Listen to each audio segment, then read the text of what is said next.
नमस्कार दोस्तों, मैं धर्म सिंह आपके अपने YouTube चैनल साइंस विद धर्म सिंह में आपका स्वागत है। दोस्तों, आज का हमारा टॉपिक है विज्ञान एक सामान्य परिचय। दोस्तों, सबसे पहले विज्ञान की उत्पत्ति की बात करते हैं।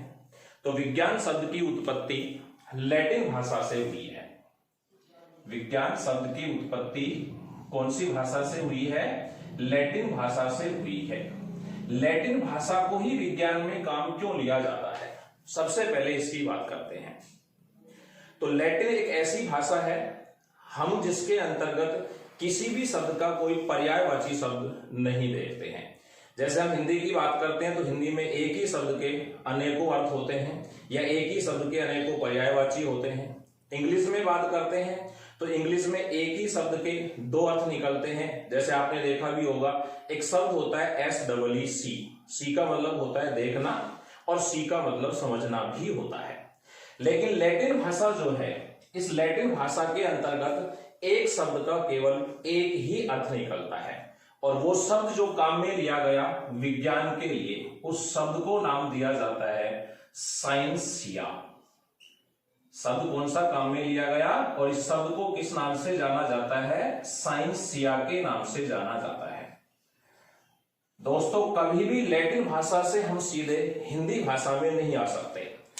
तो लैटिन भाषा से हमें जाना होता है ग्रीक भाषा, या ग्रीक भाषा के अलावा हमें कन्वर्ट करना होता है इंग्लिश के अंतर्गत।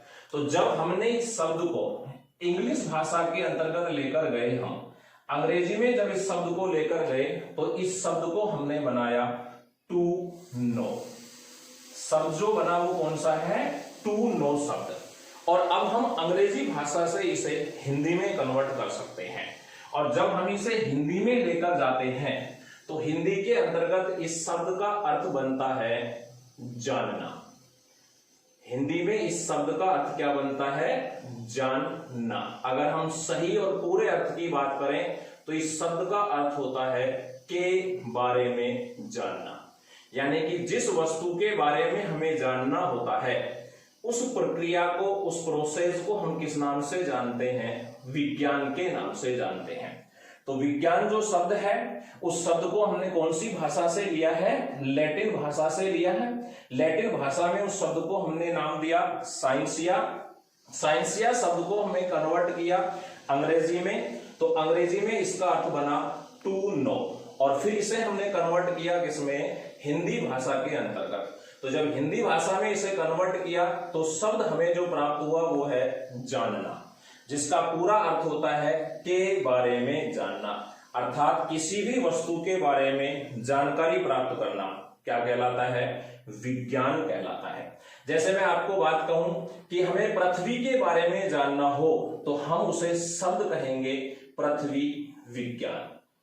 शब्द कौन सा बनेगा हमारे पास? पृथ्वी विज्ञान शब्द बनता है। अगर हमें पृथ्वी के गर्भ के बारे में जानना हो तो उसे हम नाम देंगे भूगर्भ, तो वो कहलाएगा भूगर्भीय विज्ञान कहलाएगा। अगर हमें अंतरिक्ष के बारे में जानना हो तो इसी स्थान पर हम एक शब्द काम में लेंगे और उस शब्द को नाम दिया जाएगा अंतरिक्ष विज्ञान। अर्थात आप यहां से देख सकते हैं कि जिस विषय वस्तु के बारे में आपको जानना होता है उसके साथ हम विज्ञान शब्द लगा देते हैं तो हमें उसका एक पर्याय या एक मूल शब्द जो है वो प्राप्त हो जाता है। और उस शब्द को हम क्या नाम देंगे? साइंसिया, जो मूल शब्द है। अब विज्ञान की बात की जाए तो प्रारंभ के अंतर्गत जब वैज्ञानिकों ने इसके स्वरूप के अध्ययन करने की जानकारी प्राप्त करनी चाहिए तो उस समय हमें केवल एक ही शब्द मालूम था और उस शब्द को हम क्या नाम देते थे? प्राकृतिक विज्ञान। अर्थात अगर बात की जाए कि विज्ञान जो था वो अपने प्रारंभिक स्वरूप में किस नाम से जाना जाता था? प्राकृतिक विज्ञान के नाम से जाना जाता था। इस प्राकृतिक विज्ञान को हम अंग्रेजी में कहते हैं नेचुरल साइंस। क्या कहा जाता है इसे?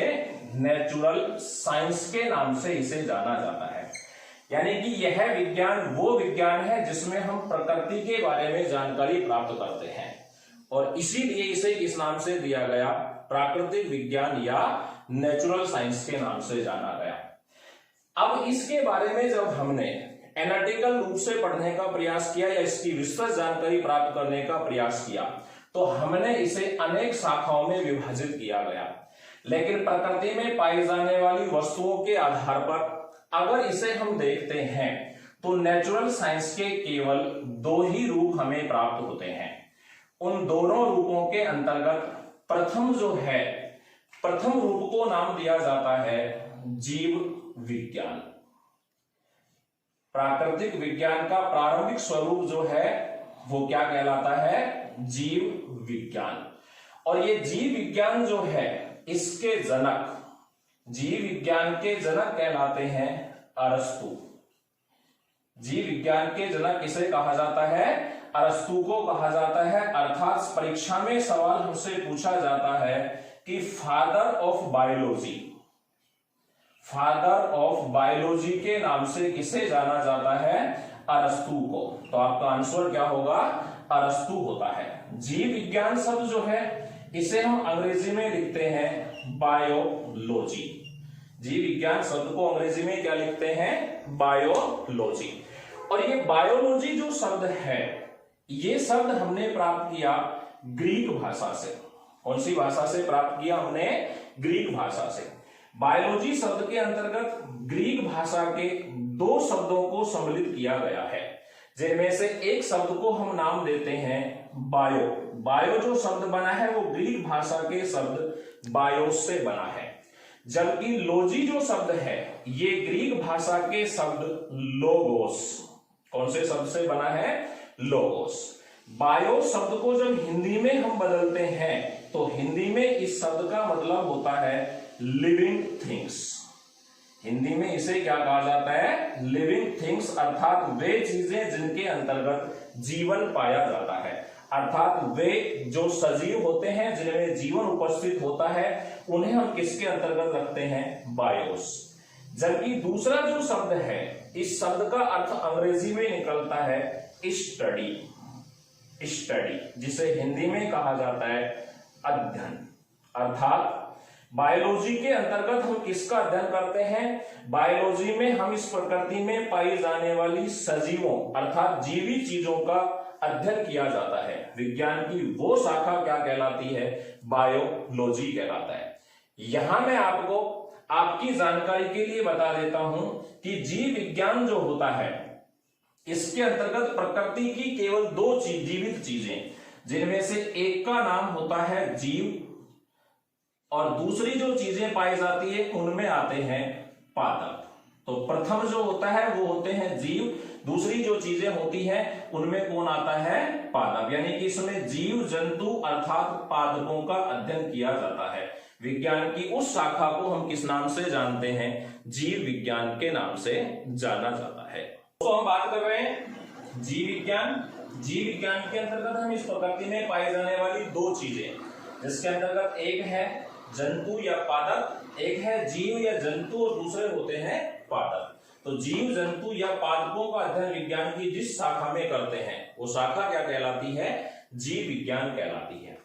अब यहां पे सवाल ये आता है कि क्या इस जीव विज्ञान में जंतु और पादप हम दोनों को एक साथ पढ़ सकते हैं क्या? तो हमारा आंसर ये होगा कि हम दोनों को एक साथ नहीं पढ़ सकते।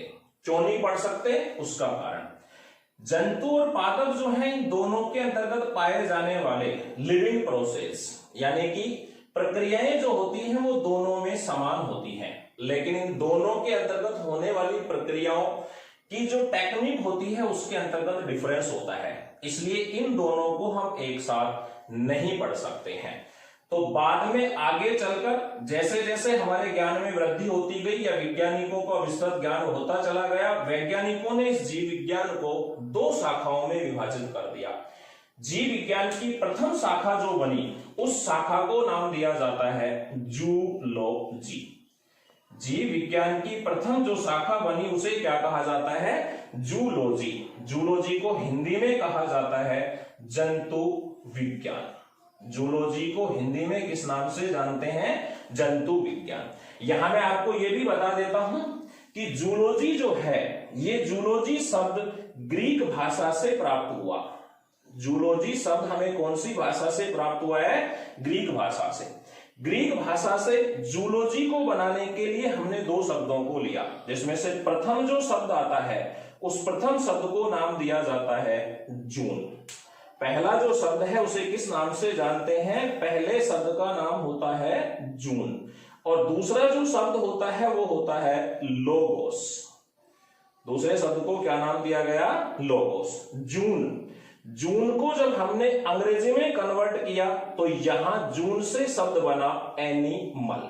जून से कौन सा शब्द बना? एनिमल। और लोगोस से जो शब्द बना वो हम पहले भी प्राप्त कर चुके हैं कि क्या कहलाता है? वो शब्द कहलाता है स्टडी। इसे हिंदी में एनिमल, एनिमल का मतलब होता है जंतु, अर्थात विज्ञान की वो शाखा जिसके अंतर्गत हम किसका अध्ययन करते हैं? जंतुओं का अध्ययन करते हैं। विज्ञान की वह शाखा जंतु विज्ञान या जूलॉजी कहलाती है। तो विज्ञान, जीव विज्ञान की प्रथम जो शाखा प्राप्त हुई हमें, उसे हमने नाम दिया जूलॉजी। जूलॉजी को जंतु विज्ञान कहते हैं। इस शब्द को हमने कौन सी भाषा से लिया? ग्रीक भाषा से। इस शब्द के अंतर्गत दो शब्द हैं। ग्रीक भाषा का पहला शब्द है जून और ग्रीक भाषा का दूसरा शब्द है लोगोस। जून शब्द को अंग्रेजी में कन्वर्ट करके हमने बनाया एनिमल, जबकि लोगोस शब्द को कन्वर्ट करके बनाया स्टडी। अर्थात एनिमल का मतलब जंतु और स्टडी का मतलब अध्ययन, अर्थात जंतुओं का अध्ययन क्या कहलाया? जूलॉजी। अब यहां पे एक सवाल कि विज्ञान की इस शाखा जीव विज्ञान के जनक कौन है? अरस्तु। जबकि जूलॉजी के जनक कौन होते हैं? तो जूलॉजी के जनक भी कौन है? जूलॉजी के जनक के नाम से जाना जाता है अरस्तु को। तो दोस्तों, अरस्तु जो है वो आपके लिए एक बहुत ही महत्वपूर्ण प्रश्न के रूप में सामने आ रहा है। आपसे सवाल पूछा जाए फादर ऑफ बायोलॉजी, किस वैज्ञानिक को जाना जाता है? अरस्तु को।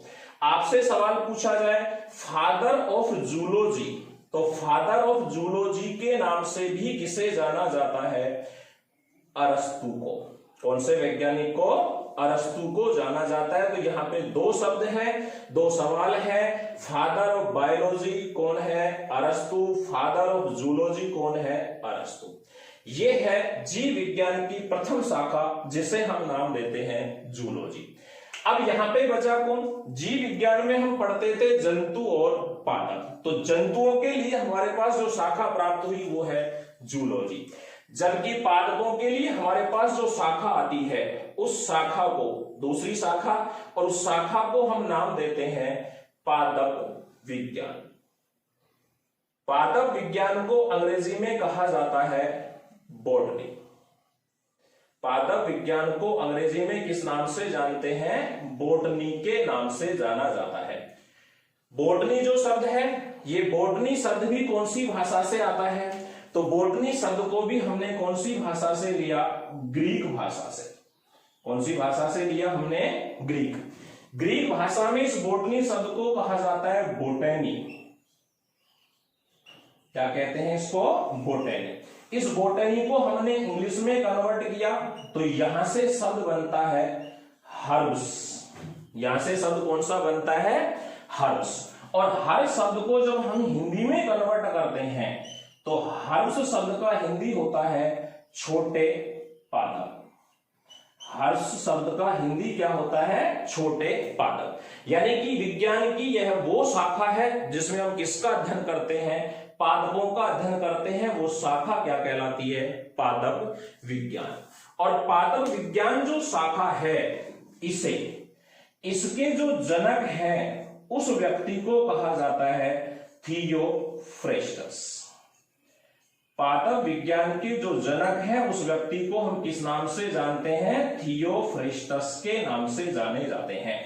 तो अपने पास सवाल यहां से देखे जाएं तो पहला सवाल है जीव विज्ञान के जनक कौन है? अरस्तु। फादर ऑफ बायोलॉजी कौन है? अरस्तु। जीव विज्ञान की शाखाएं आपसे पूछी जाए तो जीव विज्ञान की दो शाखाएं हैं, जिसमें प्रथम शाखा का नाम है जूलॉजी, जिसे हम कहते हैं जंतु विज्ञान, जिसके जनक कौन है? अरस्तु। यह एक इंपॉर्टेंट बात जो आपको याद रखनी है। आपसे सवाल पूछा जाता है विज्ञान शब्द की उत्पत्ति कौन सी भाषा से हुई? तो विज्ञान शब्द की उत्पत्ति के लिए आपको कौन सी भाषा याद रखनी है? लैटिन भाषा। जबकि आपसे अगर पूछा जाए कि जीव विज्ञान और पादप विज्ञान जो शब्द हैं इनकी उत्पत्ति कौन सी भाषा से हुई, तो इन दोनों ही शब्दों की उत्पत्ति हुई है ग्रीक भाषा से। कौन सी भाषा से हुई है? ग्रीक भाषा से। ग्रीक भाषा और लैटिन भाषा दोनों विज्ञान के अंतर्गत काम आने वाली सबसे महत्वपूर्ण भाषाएं होती हैं। सवाल बना, 3 सवाल यहां आपके सामने निकल के आए, father of biology, father of zoology और फादर ऑफ बॉटनी। अब बात करते हैं कि जूलॉजी जो है, इस जूलॉजी के अंतर्गत एक पुस्तक बहुत ही महत्वपूर्ण अपना स्थान रखती है और उस पुस्तक का नाम होता है, उस पुस्तक का वास्तविक नाम है हिस्टोरिया एनिमेलिया।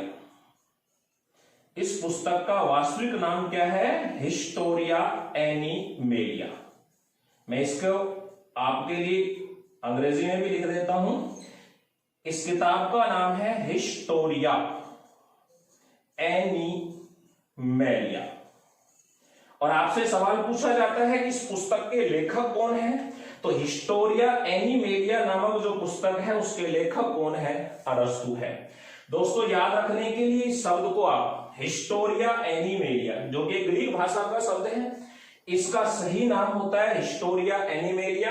आप इसको याद रखने के लिए याद रखें, ये जो पुस्तक है इसका सही नाम जंतुओं का इतिहास। आप इसे याद रखें, किस नाम से? जंतुओं का इतिहास। इसी तरीके से पादप विज्ञान के लिए भी थियोफ्रेस्टस नामक जो व्यक्ति था, इसने पुस्तक लिखी थी और इसने अपनी पुस्तक का नाम दिया हिस्टोरिया प्लांटेरम। इन्होंने अपनी पुस्तक का नाम क्या दिया? Historia plantarum. उसे हम कहेंगे पादपों का इतिहास।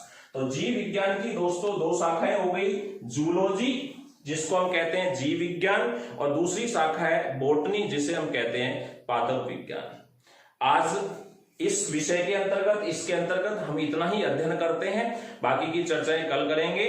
जय हिंद, जय भारत, नमस्कार।